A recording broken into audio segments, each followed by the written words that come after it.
Okay, so we've been talking about perpendicular bisectors and triangles.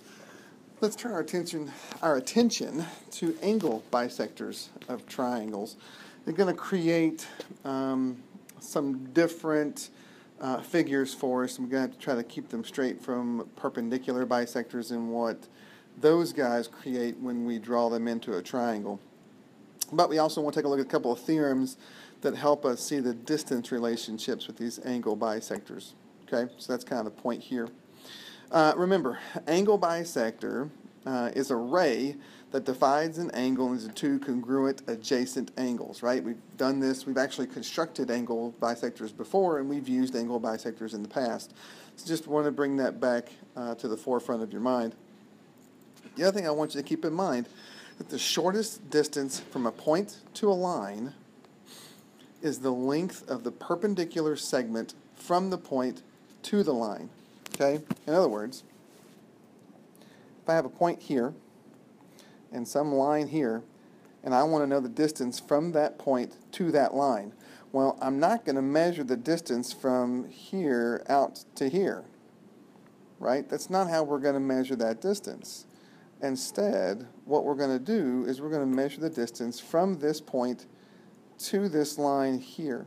And we're going to measure it so that we're going straight at the line. And if it's going straight at the line, then the segment that represents that distance needs to be perpendicular to that line. So we use the length of a perpendicular segment from the point to the line.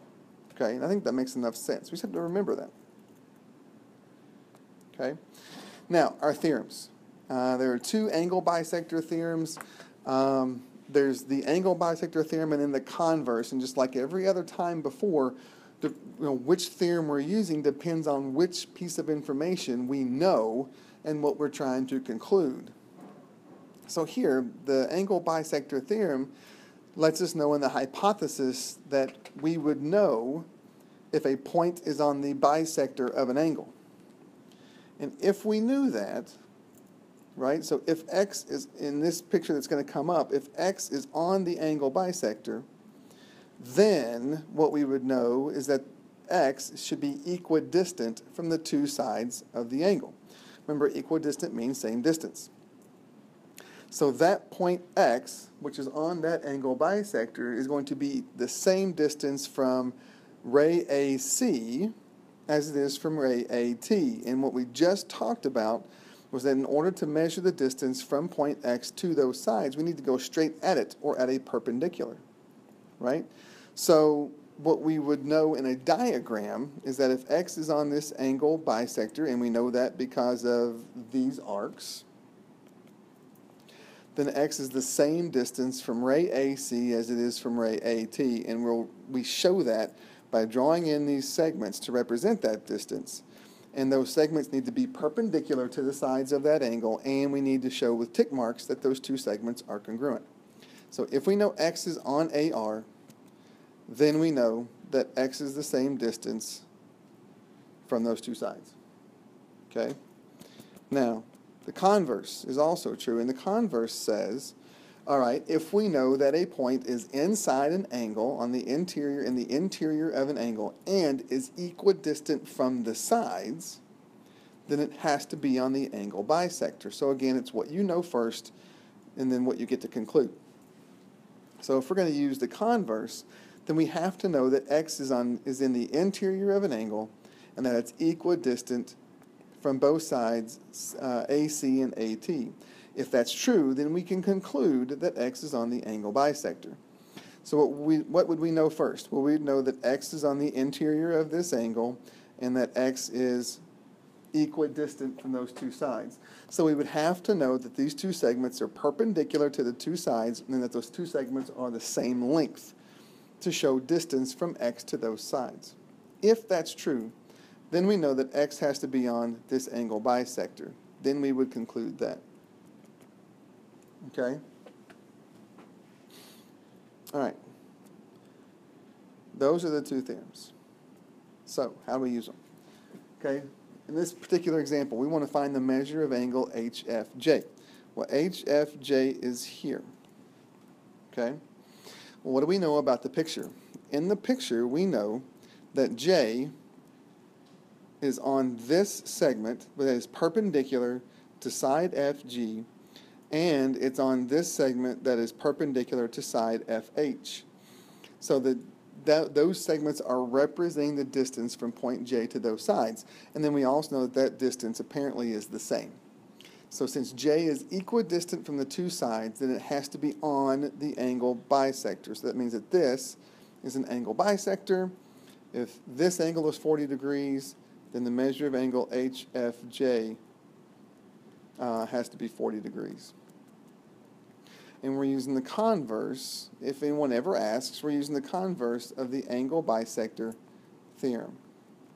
Because we knew the distance from the point to the sides before we could conclude angle bisector. Okay? All right.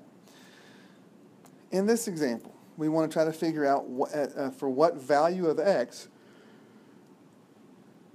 does P lie on the angle bisector of angle ABC, and what theorem establishes this. Okay? So in order to conclude that P is on the angle bisector, then the distance from A to P and the distance from C to P would have to be the same. So if that's the case, x plus 8 would have to equal 3x minus 6. And then we solve. Subtract x,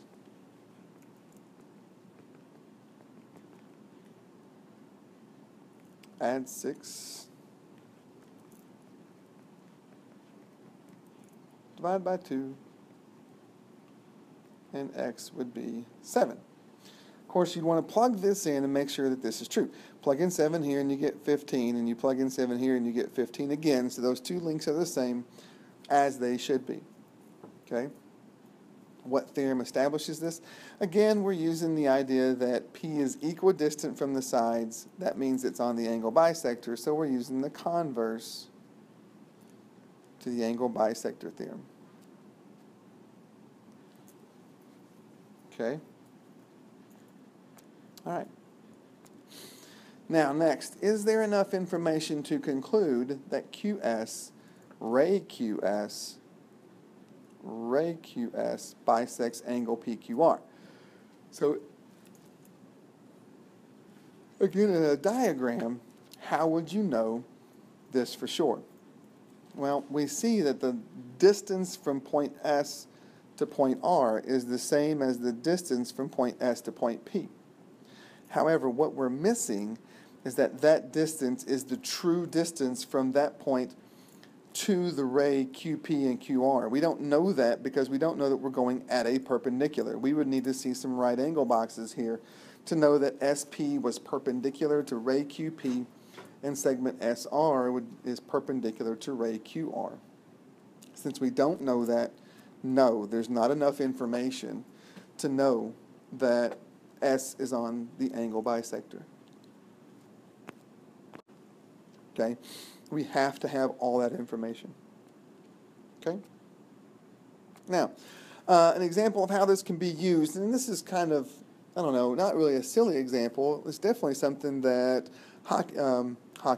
soccer players use, especially if they're playing goalie and where they want to position themselves to stop a ball.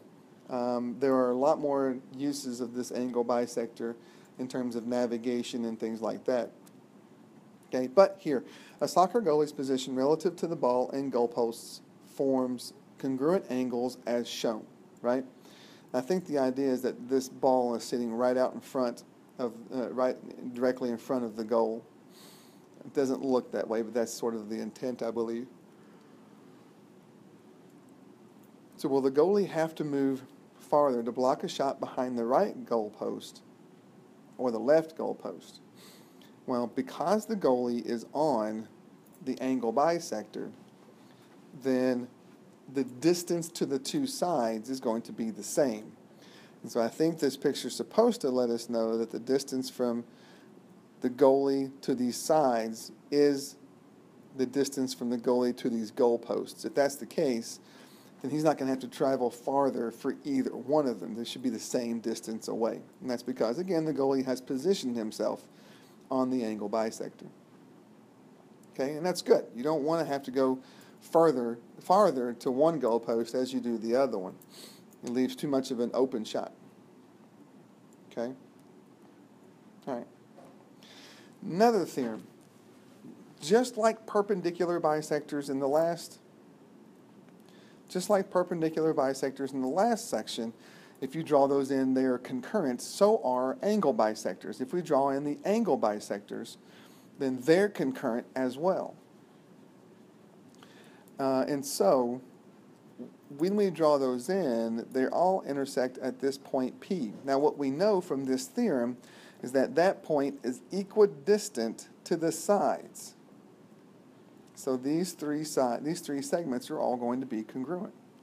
Now, this is kind of interesting because this is the exact reverse of what the perpendicular bisectors told us. The perpendicular bisectors met at a point that was equidistant to the angles. Here, the angle bisectors meet at a point that are equidistant to the sides. So it's kind of interesting that perpendicular bisectors are constructed in reference to the sides but are equidistant to the angles. The angle bisectors are constructed from the angles but are equidistant to the sides. So they kind of flip-flop each other. Okay? So if AP, BP, and CP are angle bisectors of triangle ABC, then DP, EP, and FP are all going to be congruent. Okay? All right. Some more definitions for you. And again, it's very important that you guys really study your definitions. There are going to be a lot of weird words in here. Okay, the point of concurrency of the three angle bisectors of a triangle is called the incenter. Now remember, the point of concurrency for the perpendicular bisectors was called the circumcenter. And it was called the circumcenter because you could circumscribe a triangle from that point. Circumscribe means draw around.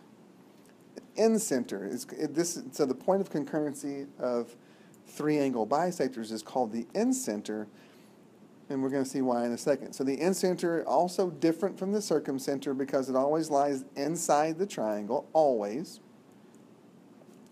Whereas the circumcenter could move inside, outside, or even beyond the triangle, depending on what type of triangle it is. Okay? Now, it's called the incenter because that point is what we would use to help create an inscribed circle in the triangle. Right? So the circumcenter created a point where we could construct a circle that circumscribed the triangle. That's pretty terrible, but I didn't have a lot of room. So circumscribe means draw around, whereas inscribe means we're going to draw a circle inside the triangle so that it hits each side at one point. And that's what the incenter tells us. It tells us where the center of that circle is. Okay? Excuse me. And we'll use that in our constructions. All right? Last example here in the diagram. P is the incenter of triangle ABC. Now, if FC is 12 and CP is 13, can we find EP? Well, EP is up here. But what we do know is that because P is the incenter, EP has to be the same length as FP, which also has to be the same length as DP, oh, by the way. So what that means is if we can find any of these three segments, then we'll have the length of all three of them. Well, because we represent the distance from point P to a side, and we use that with a perpendicular segment, then what we create by drawing in the angle bisector and that length is a right triangle. And you have to remember that with a right triangle, if you want to find side lengths, there's something called the Pythagorean theorem. We'll get into this a whole lot more when we start talking about right triangles. The Pythagorean theorem tells us that if you square the length of each leg and add them together, then they have to equal the hypotenuse squared. Okay? So in this right triangle, we don't know what FP is, but FP is one of the legs. So let it be x, so x squared plus 12 is the other leg, and 13 is the hypotenuse. So now we got to solve that. So x squared plus 144 equals 169. Subtract 144 and square root both sides, and x is 5. So FP is 5. Well, that means that EP has to be 5 as well. So the length of EP is going to be 5. Okay? So just wanted to bring back Pythagorean theorem. Not the first time you've heard it, but you may not have remembered exactly what the equation was. Okay? That's it. You've got some homework out in Canvas. Make sure you get that done. Don't forget, quiz next class period.